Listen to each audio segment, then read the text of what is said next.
Welcome to the Insomnia Coach podcast. My name is Martin Reed. I believe that nobody needs to live with chronic insomnia and that evidence-based cognitive and behavioral techniques can help you enjoy better sleep for the rest of your life. The content of this podcast is provided for informational and educational purposes only. It's not medical advice and is not intended to diagnose, treat, cure, or prevent any disease, disorder, or medical condition. It should never replace any advice given to you by your physician or any other licensed healthcare provider. Insomnia Coach LLC offers coaching services only and does not provide therapy, counseling, medical advice, or medical treatment. The statements and opinions expressed by guests are their own and are not necessarily endorsed by Insomnia Coach LLC. All content is provided as is and without warranties, either express or implied. Anafer believed that she was born with insomnia. Sleep was a problem for her for as long as she could remember. Being very health conscious, she spent many of her adolescent years focused on improving her sleep. After years of doing her own research, speaking with health professionals, and taking various supplements and prescription pills, Anafer's insomnia was becoming unbearable. After graduating from college, Anafer decided she needed to address her sleep issues before starting her career in dietetics. 2 years ago, she came across my online coaching course and is now here to share her transformation and the ups and downs she experienced on her journey to better sleep and restored sleep confidence. As a nutritionist, Anafer's goal is to help people obtain a healthy lifestyle without the added stress of dieting. Fortunately, she no longer has to contend with the added stress of thinking and worrying about sleep. A full transcript of this podcast and an accompanying video can be found at insomniacoach.com/podcast. Okay, Anafer, thank you so much for taking the time out of your day to come onto the podcast. No problem. So let's start right at the beginning. When did your sleep problems first begin? And what was it that you think that caused your initial issues with sleep? So I'm pretty sure I was born with sleep issues because for as long as I remember, I was always the last person to go to sleep. And my parents also suffer from sleep problems and they've been on pills for as long as they can remember. So I was pretty certain it was, by birth. Yeah. So it sounds like it's just something that goes back for as long as you can remember. You just always had this kind of sleep disruption. It was just part of who you were. Is that right? Mm-hmm. Yeah. So would you find that the sleep disruption would just kind of be kind of every night, or would it just be bursts where you'd just go through a few weeks of sleep disruption, kind of things would get back on track and then you'd go back to struggling again? Like, what was the pattern like? It had no pattern. When I was a kid, I would have random anxiety at night and I would be up all night, panicky that I didn't want to go to bed. And then when I would go to camps, every time I would go to like some kind of camp or a vacation with a friend or something, it would be the first night was an all-nighter pretty much, even if I was like in second grade or if I was a teenager. And then the second night was kind of iffy. And then after that, like I would almost get used to it and sleep just like everybody else. And then when I went off to college, I would have like weeks of episodes and then something random would just let it go back to normal. And then I would have another few weeks of, sleeping 3 to 5 hours a night or just pulling all-nighters. So I think you just kind of touched upon it there by talking about these all-nighters, but what were these sleep difficulties like? Was it more to do with just falling asleep at the start of the night, or was it more to do with waking during the night and then finding it hard to fall back to sleep, or maybe it was a combination of both of those? It was always falling asleep. It was Mm. never an issue of waking up in the middle of the night. I was actually jealous of anyone who told me that they had sleep issues and they said that their problem was waking up. I was like, what? You can fall asleep? Like, so actually, when I started your course, I was a little bit concerned that maybe I wasn't the right person for the course. Maybe like it wasn't going to help me because you did include those people who were able to fall asleep but not stay asleep. And I was like, oh no, but it did help. So, Yeah. So, sleep disruption from time to time is completely normal, something everyone experiences. What why do you think that it seemed to be more of this ongoing problem for you? um, like I said, I almost feel like it was because I was born with it. Yeah. I just kind of, it's not that I accepted it. I never accepted it, but until your class. But yeah, just seeing that my parents always had issues with it. And um, yeah, I just thought that that was the cause. Yeah, that's interesting because some people, I know that people listening, there's going to be a lot of people listening that are going to completely identify with what you're saying. That sleep was something that they've always felt that they struggled with, but they managed to just kind of get by with it, struggle through it. And other people, they would describe themselves as being great sleepers, never had any issue with sleep, and then boom, all of a sudden, out of nowhere, Right. insomnia kind of struck them. So, Yeah. so I think it's helpful to just hear everyone's background. Some people kind of got Yeah. this identity of this longer term issue, and for other people, it's more out of the blue. But regardless, these evidence based cognitive and behavioral techniques, which we're going to be talking about, are helpful in any case. Right. And we certainly do see that some people, whether it's genetic, we're still not sure, or whether it's just we're more reactive to stress or worry, or just more sensitive to changes that are going around us, whether that's environmental or just life changes. We can be Hmm. a little bit more predisposed to temporary sleep disruption. Yeah.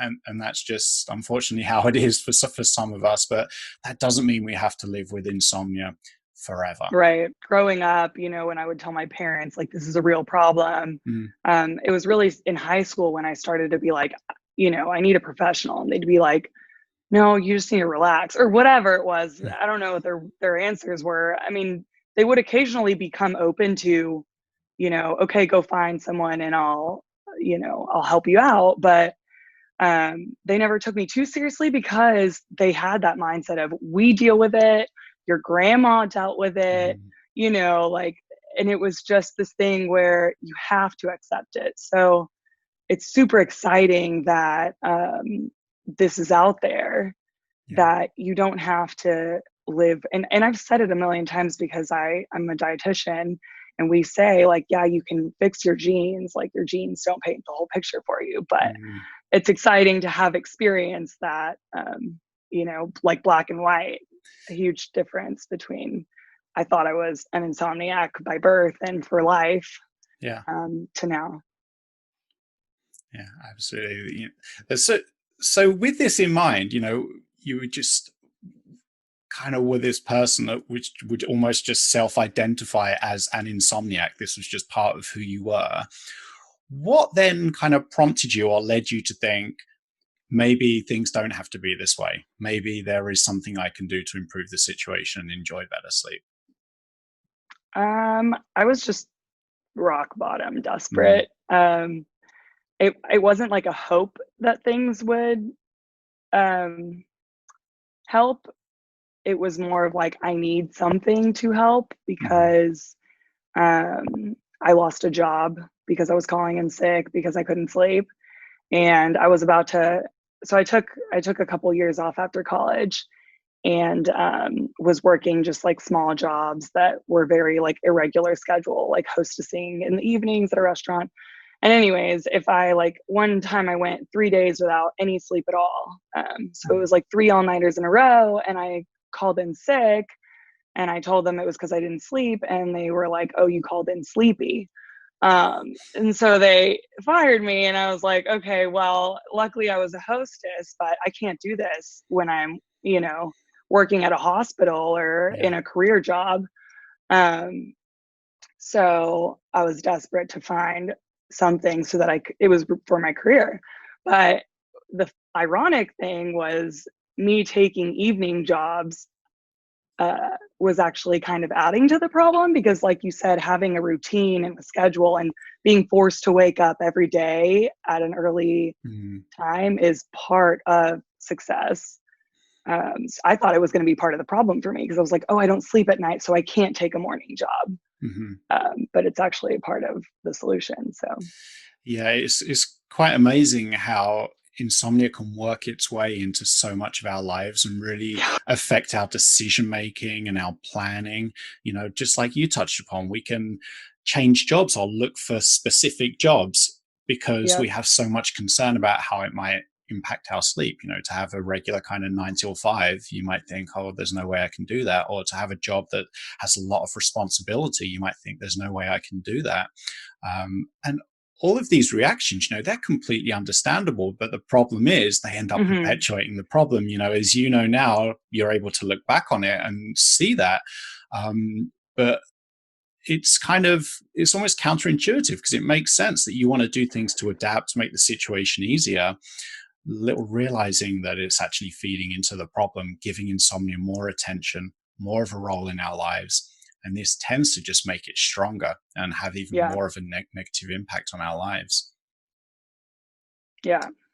So, before you found out about, this magic bullet that we're going to be talking about, these evidence-based cognitive and behavioral techniques, what kind of things had you done or had you tried in a bid to improve your sleep? Yeah. So when I was really little, like on the family vacations and stuff, my parents would give me like Advil PM Mm-hmm. or, Benadryl or whatever it was, Dramaman, those things, ZQuil. Mm-hmm. And they worked to an extent. I started off with chamomile tea, and Mm-hmm. it has taken me a very long time to like chamomile tea again because it would remind me of the anxiety I would Oh, have wow. Yeah. going to bed. And then, yeah, and same thing kind of happened with like those little medications that induce drowsiness. Mm-hmm. I would just start associating them with anxious nights, so they stopped working. And then in college, what did I do? Um, I think in college, I started to take supplements because I was studying, I was a pre-health professional. Mm-hmm. And so I was working at Whole Foods as an intern in their headquarters. And so um, I was working like kind of side by side with the dietitian, and she was like, oh, like these supplements. And so I would get a lot of good advice, like expert advice on supplements. And I took Mm-hmm. those, and I think it was placebo if any of them worked because they would all eventually stop working. And I always took melatonin too in college. And I think that actually perpetuated the problem too. Yeah. Because I didn't know how to take it. I didn't know that like you should take it like at the same time. Anyways, but and then after that, I switched to prescription pills like right around when I was graduating college. Um, and those always scared me, but I was like desperate. And then they didn't even work. So I was like, all right, something's gotta Mm-hmm. give here. Yeah. What about our good friend sleep hygiene? Is that something you'd heard of or tried out? Oh, definitely. Yeah, definitely. Everything. So Yeah. like warm milk, warm baths, exercise. So the time I lost my job, I was actually living in the ski mountains in Colorado, and I was skiing every day, and I was getting tons of sun because in Colorado it's always Mm. sunny, and wearing myself out with physical activity, and I was always eating healthy, and I still would pull all-nighters randomly. And there didn't seem to be a rhyme or reason. It wasn't times that I was stressed or Yeah. whatever. It would just happen. Um, so yeah, I did it all. I Yeah. never ever had a TV in my room. I mean, I gave up using my phone before bed long, long ago. Mm-hmm. There was nothing else to do, really. Yeah.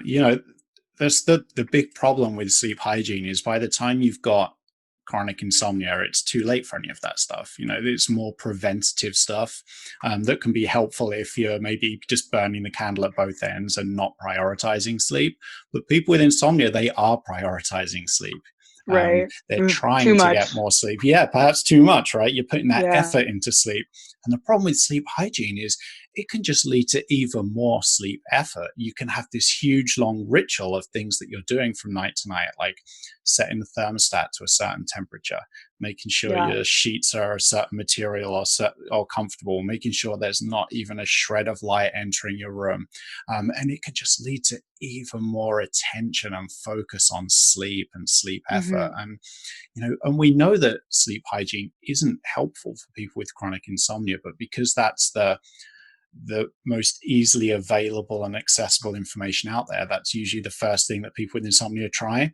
And then when it Yeah. doesn't work, we can then worry that, there's something really uniquely wrong with us because, hey, this sleep hygiene, this kind of True. first treatment or this first suggestion that we're hearing about, I'm trying it and I'm still not seeing any results. Right. I And wonder if there's anyone that it does help, yeah, you know? I think maybe it might help people that are kind of burning the candle at both ends. They kind of want to have the best opportunity for sleep, but they don't struggle with sleep. You know, Okay. so I like to use this analogy that it's a bit like, say brushing your teeth.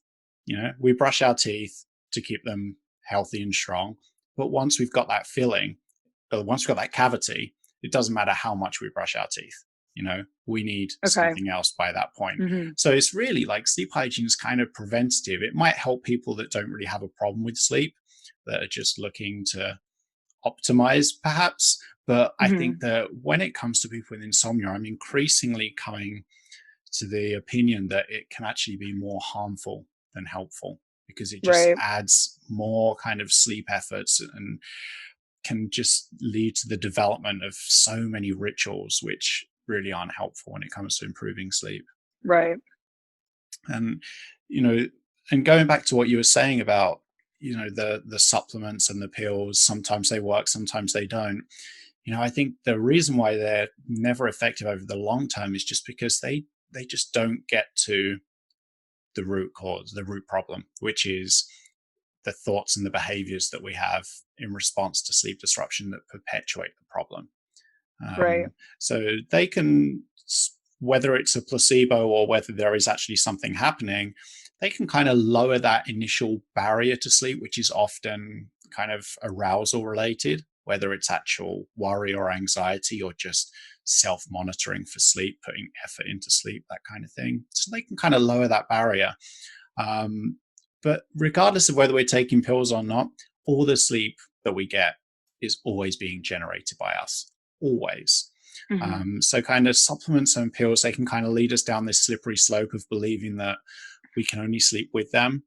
Um, and maybe that's true in the very short term, but they're never a long term solution because they don't address the perpetuating factors behind insomnia, and they can make us believe that we can't sleep without them, and that's really not helpful over the longer term.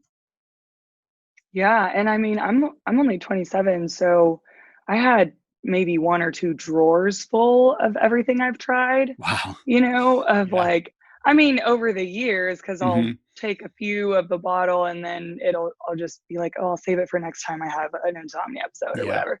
Maybe like valerian root and something that the chiropractor gave me and something that, whatever. They would just stockpile, and it was a it was something I was noticing, like, okay, if this one didn't work and that one didn't work, like I'm not gonna just eventually find the one that works. And it was just crazy to see my drawer full, and realize like the answer can't be in there. Yeah, you and know? you can kind of end up down that rabbit hole, right? Where you're trying something for a little while, seems to work until it doesn't work, and then that just leads to this scramble to look for something else. And Yeah. then maybe that will work for a little while until it doesn't work, and then you're looking for something else. So you're just always looking, that Yeah. worry and that arousal and just that stress of just having to feel as though you're always trying to think one step ahead for what you can do when that next thing stops working. It just Right. is so stressful, and just that in itself can just be disruptive to sleep. Yeah. And I guess on the spectrum, like thinking about my parents and how they're still kind of on that train, they didn't go to the extreme like I did, like really gun ho about trying to find the right solution or the healthiest solution or the most sustainable. Mhm. But because they didn't go to that extreme, um, they're not, I guess it's a good and a bad thing. They're not as stressed about their sleep, but at the same time, they're going to keep going down that hole. Like they didn't find their long term solution. Yeah. So, Yeah. It's really difficult. I'm not sure what the best solution or the best way to combat that is. I think we just need to get the information out there that there is a better alternative yeah, to all these things that aren't really helpful over the long term. And these things are these evidence-based cognitive and behavioral yeah, techniques, because they address the thought processes that can perpetuate insomnia, and they address the behaviors that we usually implement in a bid to improve our sleep that kind of backfire and make it harder for our sleep to recover and do what it wants to do all by itself. yeah. And I remember, I mean, I took your course 2 years ago, and I remember emailing you or texting you when I was losing my mind, um, being like, why didn't, why hasn't this been posted out there? Like, why don't more people know about Yeah. this? You know, if this is what works, why are we first reading about valerian root or warm Mhm. milk before we read about CBTI? Yeah. It wasn't, it didn't seem fair to me. But so I'm all about getting the information out there. Yeah. Well, that's great. Well, so let's talk about that. So you started working with me, like you just said, about 2 years ago. So when I start working with clients, they typically will be filling out a sleep diary so we can just see what your sleep is like at the current time.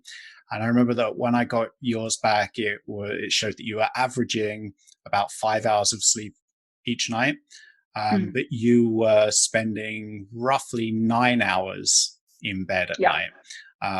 And so, that big difference actually between time spent in bed and time allotted for sleep is quite common with people with chronic insomnia.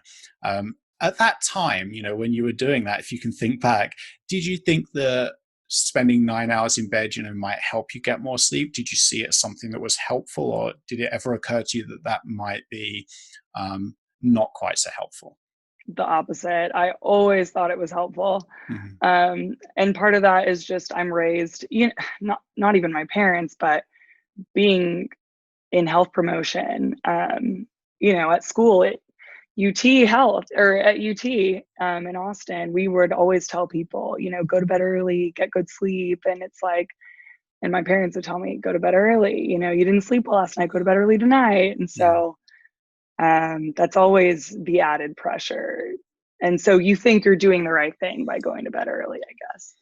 Yeah, and it is really common. Just as I suggested, it's very rare that I get a sleep diary back from a client, and the amount of time they're spending in bed is Mm, quite similar to the amount of sleep they're getting, and that's completely normal. We want to get more sleep, so it sounds completely logical that we would therefore spend more time in bed.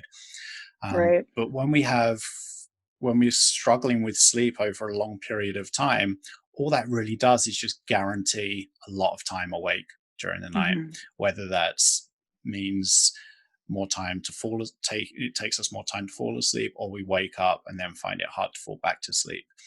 Yeah. So I think when I got that first diary back from you, we discussed allotting less time for sleep, and since you were averaging about 5 hours, I think we suggested starting with about 6 hours. Actually, I think it was less. I think I was averaging like 4.5. I want to say we started with like 5 or 5.5.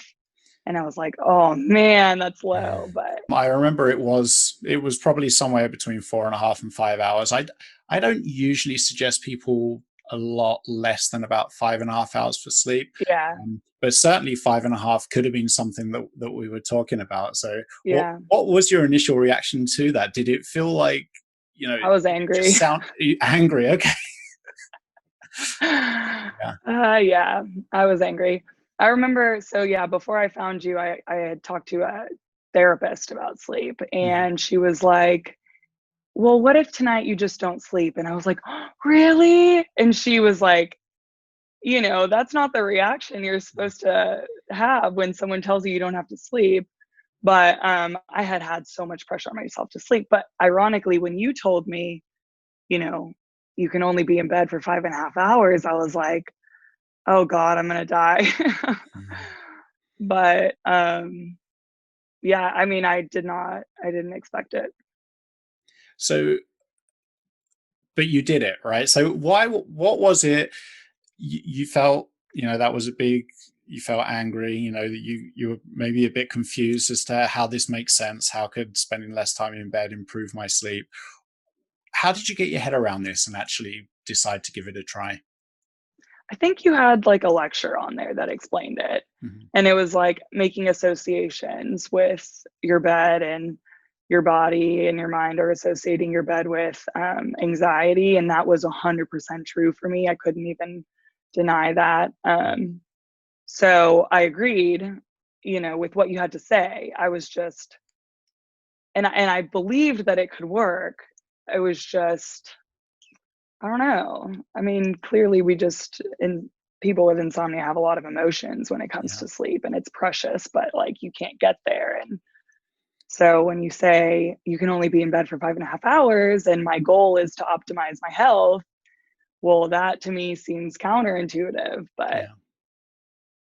with a little bit more explanation and like working through the course and like learning a little more and seeing it on my diaries, uh, it makes sense. Yeah, exactly.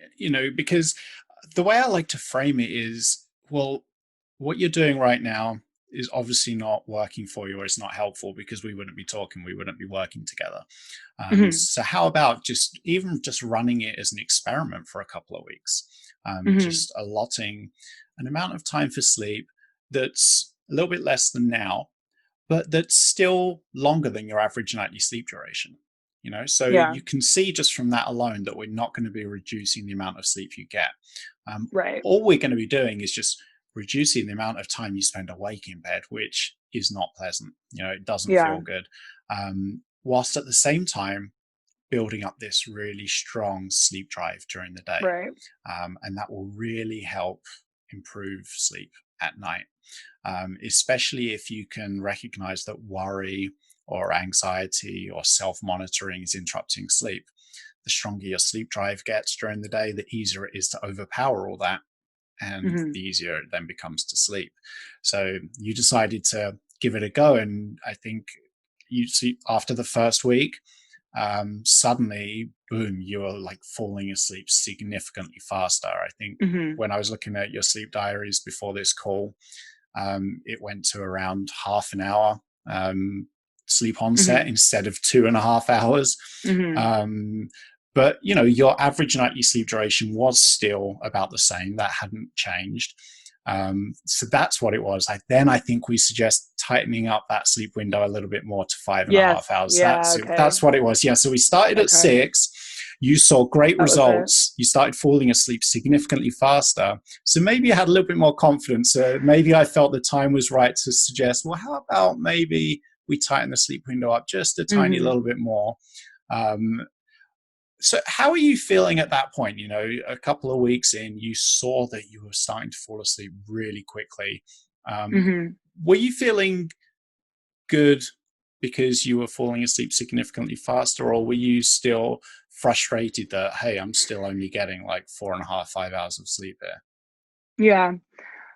It was such a crazy roller coaster for me. I remember that. I was happy and frustrated and relieved and anxious. Like all these things were going on because I was trying to shift, like a total paradigm shift from my old way of thinking.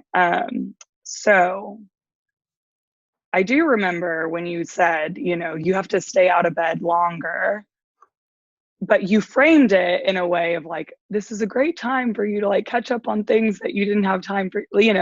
Then I was like, okay, this is good. Like I can turn my blah into like I don't know, a pro or whatever, Yeah.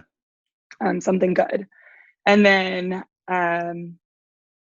so yeah, so it was just like a roller coaster of, oh, like I can see the good in this, and then, oh, this sucks. Because I was very happy to see on my sleep diary that, yes, I was in bed shorter, but oh my God, I was sleeping the whole time I was in bed. Like that had never happened to me. And I never thought it was possible either. I always associated like shorter bedtime with shorter sleep time. Yeah. So that was exciting. But then I also remember, I was just so ready to know that this program worked for sure and for the long run, that I would often get skeptical, like, oh, why am I still only going to bed for 5.5 hours? What if tonight is my 8-hour night? I kind of just want to take advantage of that and go to bed for 8 hours because Martin doesn't know my brain and it might sleep tonight. Yeah. So it was, God, I wish I could tell myself, hey, it's fine. Just listen to him and it's going to fix you for the long run. But at the time, you don't know for sure if it's going to work. So you're kind of like, what if I can sleep tonight? I want to take advantage of that. Yeah. Yeah. I think it can be, everything you've said is so completely understandable. And I think a lot of people are going to relate to it, especially with, I can't read what's going to happen tonight. Maybe if I didn't only spend 5.5 hours in bed, maybe I would get 8 hours of sleep. But the issue is, you've known from experience from the past years and years and years that it's probably unlikely that you would get that much. Maybe you will, but probably not based on what you know. So sometimes it can be helpful to just take that slightly more structured approach, and just be filling that sleep window with sleep. Feels really good. And you will get back to that point where you start to allot more time for sleep as and when you're filling up that sleep window, so that the overwhelming majority of the time you spend in bed is spent asleep instead of awake. And as you start to fill that sleep window, you feel better, you feel less worried, less anxious. And as a result, you tend to sleep better. And then you can extend out the sleep window some more. And eventually get to that point where we want to get everyone to, where you're not really thinking about sleep anymore, worrying about sleep. And you go to bed when you're sleepy and get up when you've got to get up. Yeah. It really was. The key was, there were so many keys in your course. Like, I can't say it was one thing or another thing, but a major key was the schedule, being consistent. And you would tell me that, like, because I remember I would text you, like, can I please extend it another, hour or something? You'd be like, you can add 15 minutes. And I was like, but like the consistency and like to the quarter hour, it only lasts a few weeks. So I would say this to anyone who's considering doing the sleep restriction in the course. Like, I would take the short-term frustration or the short-term pain for the long-term gain, because it really did work. Yeah, absolutely. Yeah. And that's a phrase I like to use, the short-term pain for the long-term gain, because especially in those first few weeks, not everyone gets those really fast results like you did, especially like with that sleep onset in the first 2 weeks, for it to just fall so dramatically. But at the same time, you're putting in all that effort. You feel like maybe you're depriving yourself of this opportunity to sleep. And if you're not getting results right away, it can be hard to stay confident and stay committed to what you're doing. And so that can be a helpful little reminder, just get through that short-term pain to get these long-term results, these long-term gains that you're looking for. Yeah. So, going back to your experience, after like 5 weeks, again, you were seeing some really good improvements on an average night. You're falling asleep within about 10 minutes at that point, compared to, just to remind you, like 2.5 hours when you were allotting like 9 hours for sleep.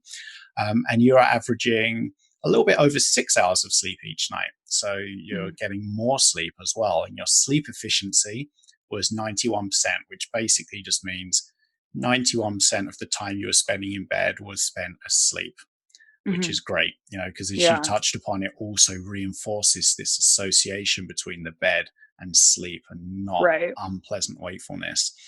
But then I think, if I remember, about a month after the course ended, after that 8-week course, you were back to like 4.5 hours of sleep and a long sleep onset times. Do you remember that? Like what happened there with that setback?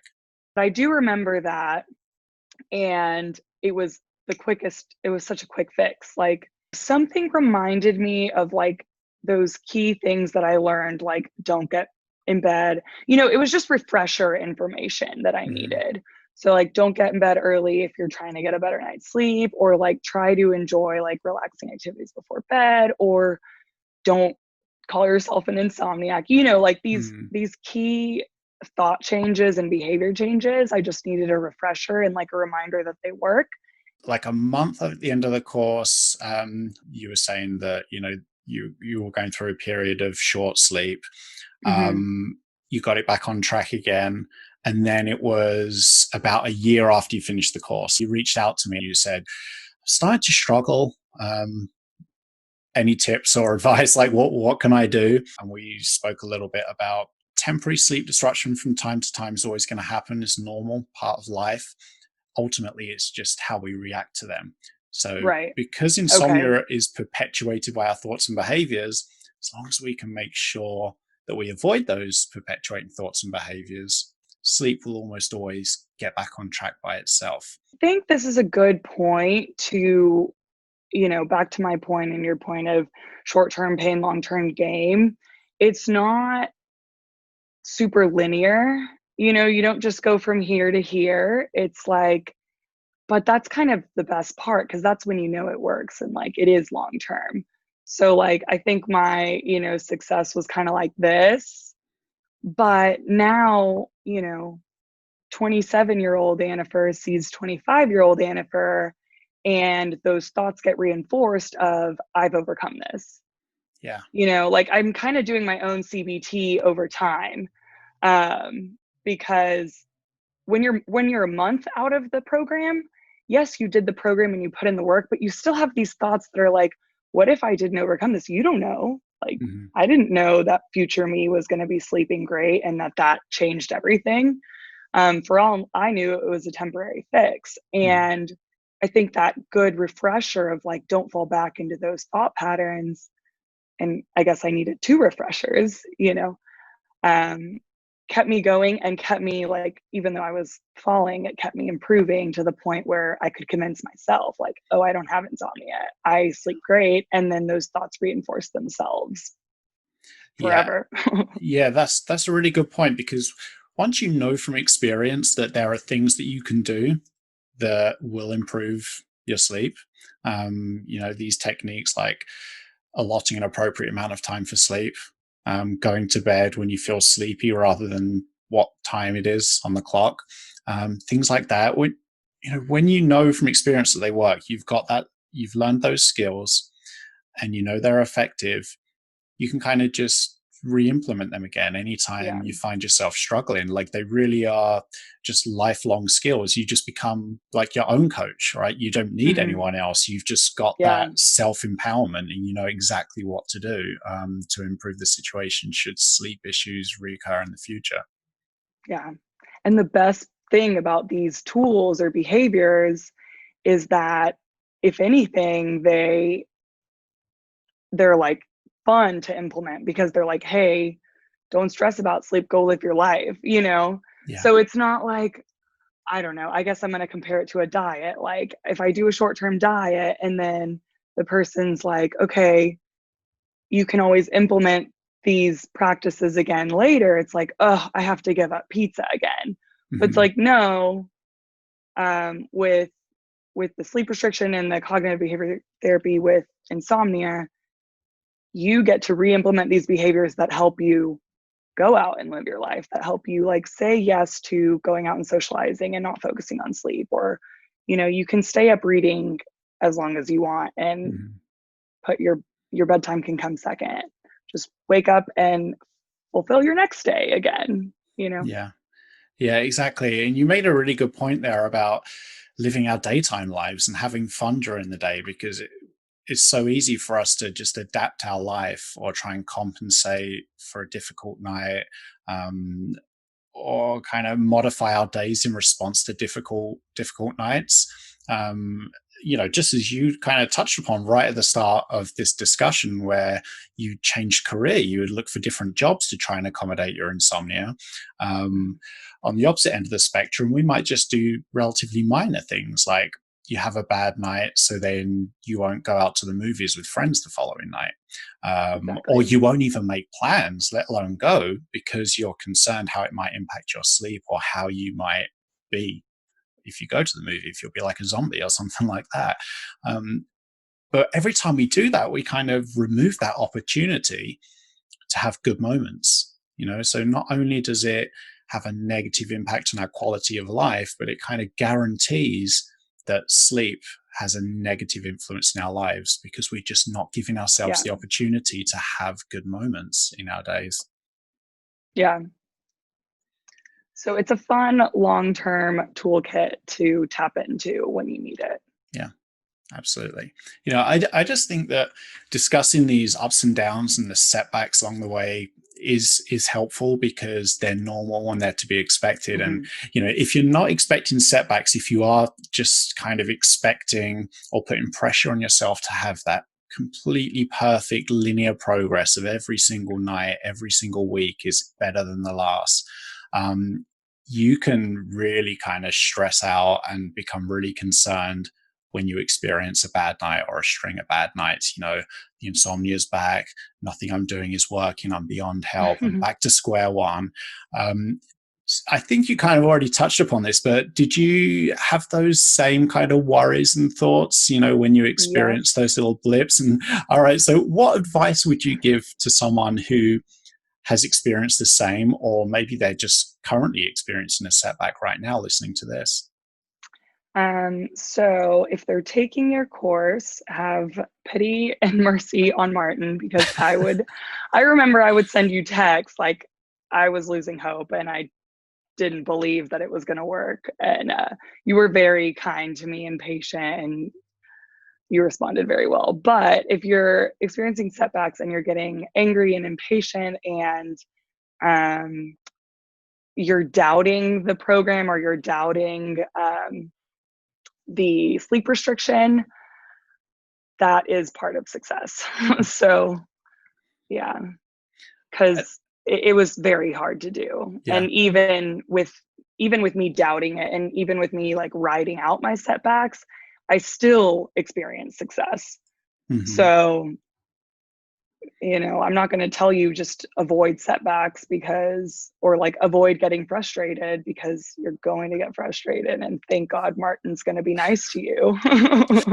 I really like how you said, having the doubt is part of the process. I think that's really powerful, because it's so easy to kind of be hard on ourselves when we have that doubt.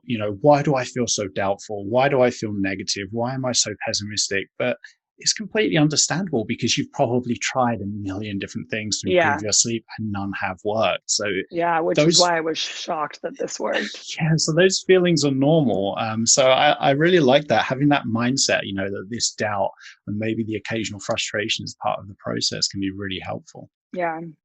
At the current time, lots of people are experiencing sleep disruption, maybe people that have never experienced sleep disruption before, because of everything that's going on, with this coronavirus outbreak. What is your sleep like at the current time? Have you been affected by what's going on in the world? What's a typical night like for you at the current time?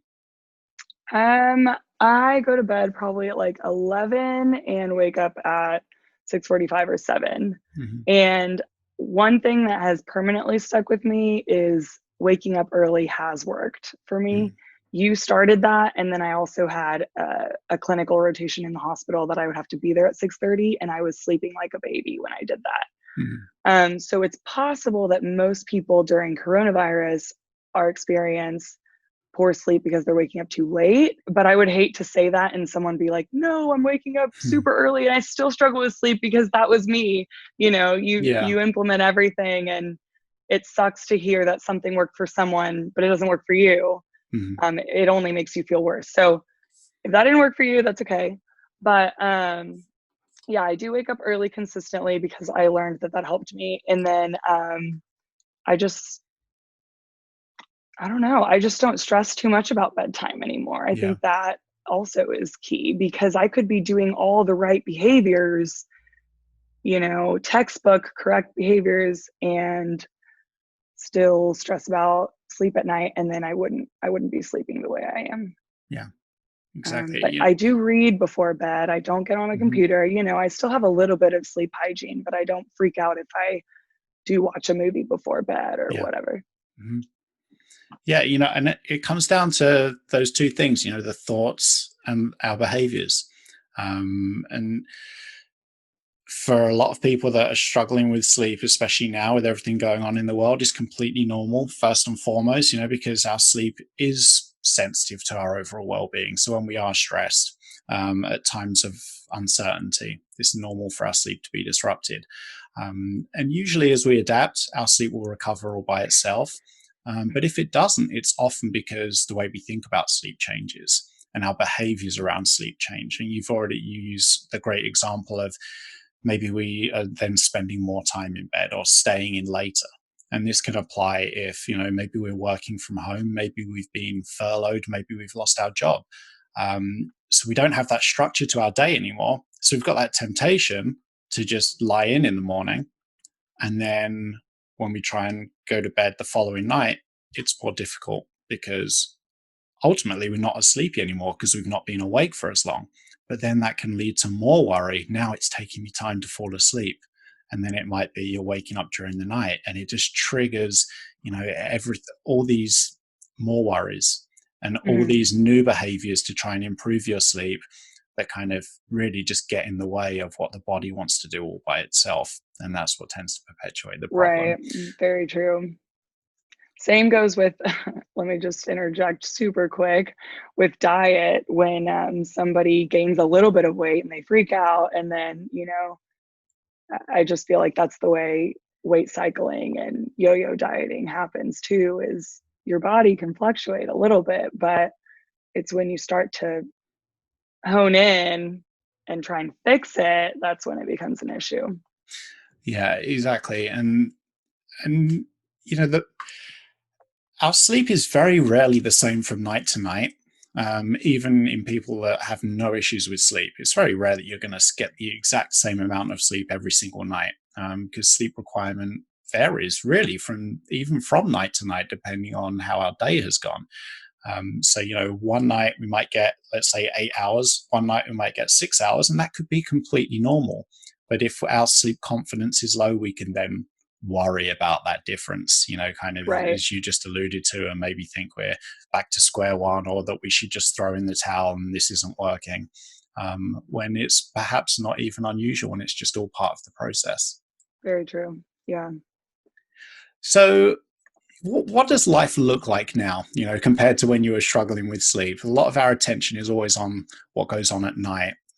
Let's talk more about the days. Like, have you noticed changes in your daytime life or just your outlook on the days and life in general?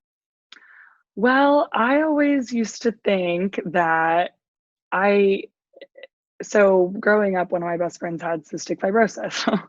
And I was like, well, I have insomnia. Like, not to say that they were comparable, but I was always thinking like that was my thing, Mm, and that like everyone had to have something. mhm, And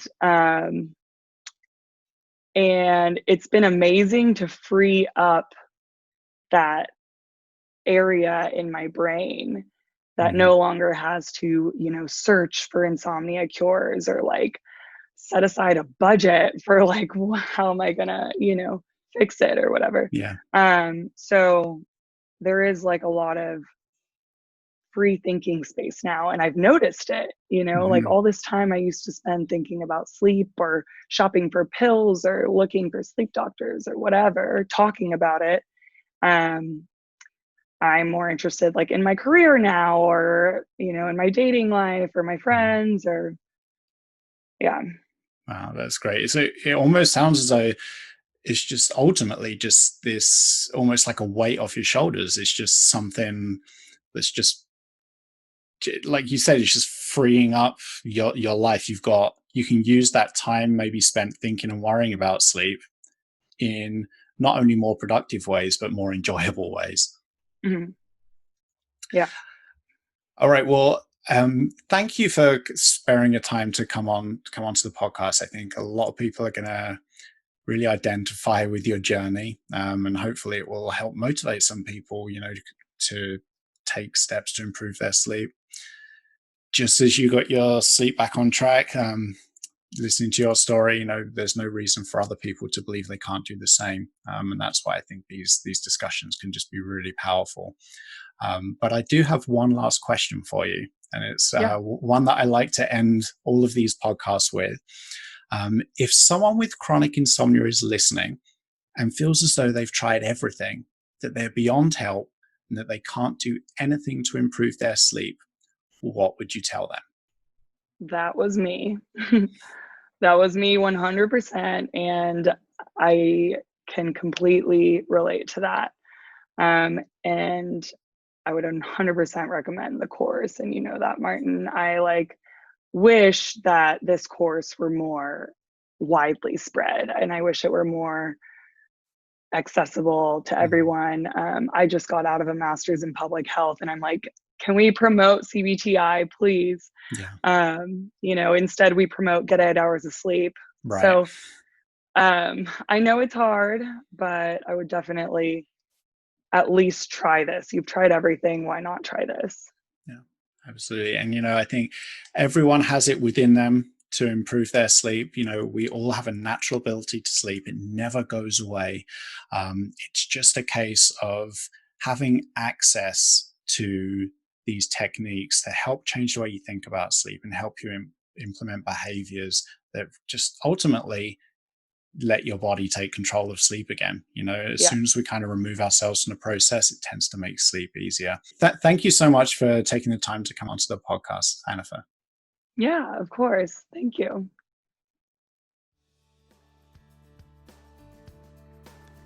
Thanks for listening to the Insomnia Coach podcast. If you're ready to implement evidence-based cognitive and behavioral techniques to improve your sleep, but think you might need some additional support and guidance, I would love to help. There are 2 ways we can work together. First, you can get my online coaching course. This is the most popular option. My course combines sleep education with individualized coaching and is guaranteed to improve your sleep. You will learn new ways of thinking about sleep and implement better sleep habits over a period of 8 weeks. This gives you time to build sleep confidence and notice results without feeling overwhelmed. You can get the course and start right now at insomniacoach.com/online.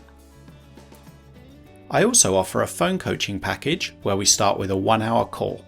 This can be voice only or video, your choice, and we come up with an initial 2-week plan that will have you implementing cognitive and behavioral techniques that will lead to long-term improvements in your sleep. You get unlimited email-based support and guidance for 2 weeks after the call, along with a half-hour follow-up call at the end of the 2 weeks. You can book the phone coaching package at insomniacoach.com/phone. I hope you enjoyed this episode of the Insomnia Coach podcast. I'm Martin Reed, and as always, I'd like to leave you with this important reminder. You can sleep.